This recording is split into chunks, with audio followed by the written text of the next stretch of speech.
چه بهتر از ببخشم به لطف احسانم، چگونه جسم ضعیف تو را بسوزانم. اگر تو خالق خود را خدا نمیدانی، منم خدا و تو را عبد خویش میدانم. شرار قهر مرا آب بحر کافی نیست، مگر ز اشک تو آبی بر آن بیفشانم. تو غافلی و مرا لحظه نمیخوانی، بیا منم که تو را سوی خویش میخوانم. هزار بار شدم از تو خشمگین، اما تو کیستی که ز تو انتقام بیستانم. به عزتم قسم هر سوی که نزد من بیایی باز، تو را ز لطف در آغوش خویش بنشانم. ز بس که اشک تو را دوست دارم از رحمت، بلا دهم که تو را هر لحظه بگریانم.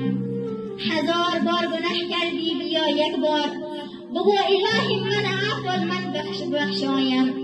ز سالها گناهت بگذرم بیگ عفو، ببخشم و به تو ثابت کنم که رحمانم. ببینید چه خداوند مهربان داریم.